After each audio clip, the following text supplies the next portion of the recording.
Good morning, Facebook, YouTube, and Twitter. This is Rich again, back for your first video blog of the day for Tuesday, July 14th, 2015, around 5:17 in the morning, Billerica, Massachusetts. Going to be a mix and sun of clouds today, more humid, some chance of thunder showers later on in the day, which could be severe.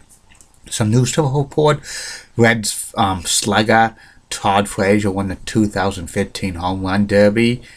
It's his hometown. He won it last night, and the All-Star Game's tonight on Fox. And Monongalia Valley beat the Lowell Spinners by the score of 8-3. That's about it on the news. My first video subject of the day is the review of the Great American Bash Pay-Per-View 1998 WCW from Baltimore, Maryland at the Baltimore Arena.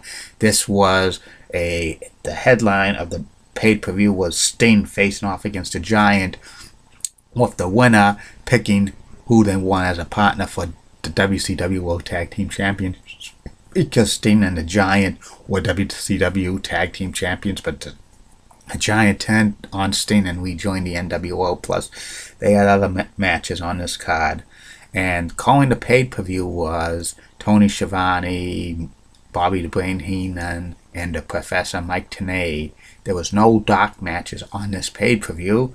And here's the pay-per-view card. The first match was the finals of the best of 7 matches between Booker T against the Crippler Chris Benoit, and the winner of this match, it was the deciding match for the rubber match. The winner of this match would face off against Dave Finlay, Fit Finlay, for the WCW television title later on in the pay-per-view. And this was an awesome match. Best of 7. Booker T and Chris Benoit gave a great match. They had an awesome series of these matches in 1998 for WCW. Booker T won in about 15 minutes with the missile dropkick, and he's going to face Fit Finlay for the WCW television title later on in the card. The next match was Kanyon. Who's better than Kanyon? Nobody. Facing off against Saturn, Perry Saturn of Raven's Flock, and this was a great match and stuff. Some interference by the Flock. Kidman and Lodi and Sick Boy and Hammer were trying to interfere, but they were ejected. There were some people who had Mortis mask because before Kanyon was Mortis, but Kanyon won this match by beating Saturn with the flatliner for the 1, 2, 3. The next match was for the vacant WCW Cruiserweight Championship. It was Dean Malenko facing off against Lionheart Chris Jericho. It will never ever happen again.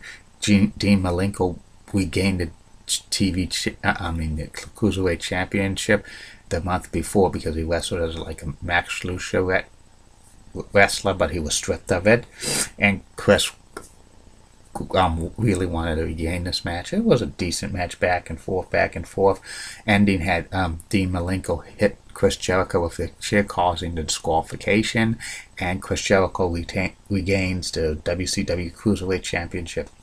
The next match was Juventud Guerrera facing off against Reese of the Flock. Reese was with Lodi of the Flock, and this was an awful match. The ending had Van Hammer, a fellow member of the Flock, hit Reese with a chair. Juventud pins him 1, 2, 3.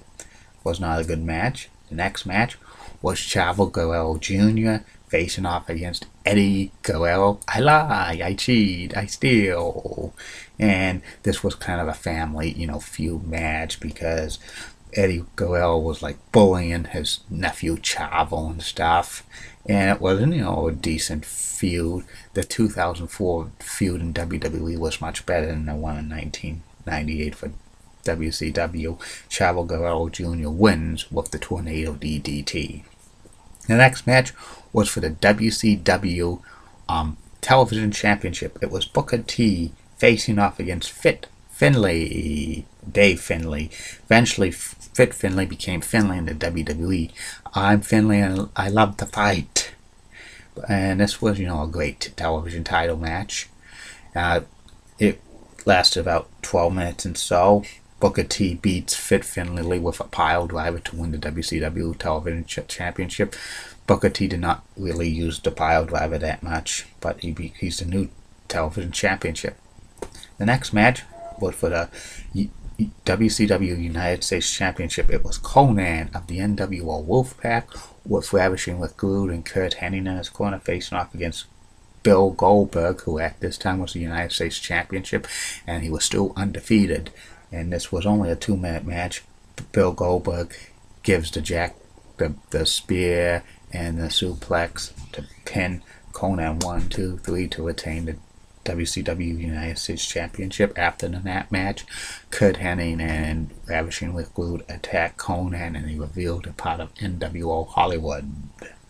The next match was a grudge tag team match. It was WCW World Champion Hulk Hogan and Bret the Hitman Hart representing the NWO Wolfpack, NWO Hollywood, facing off against Rowdy Piper and Randy Macho Man Savage. There was a special stipulation: if Piper and Savage lost, they would have to face each other immediately following this match.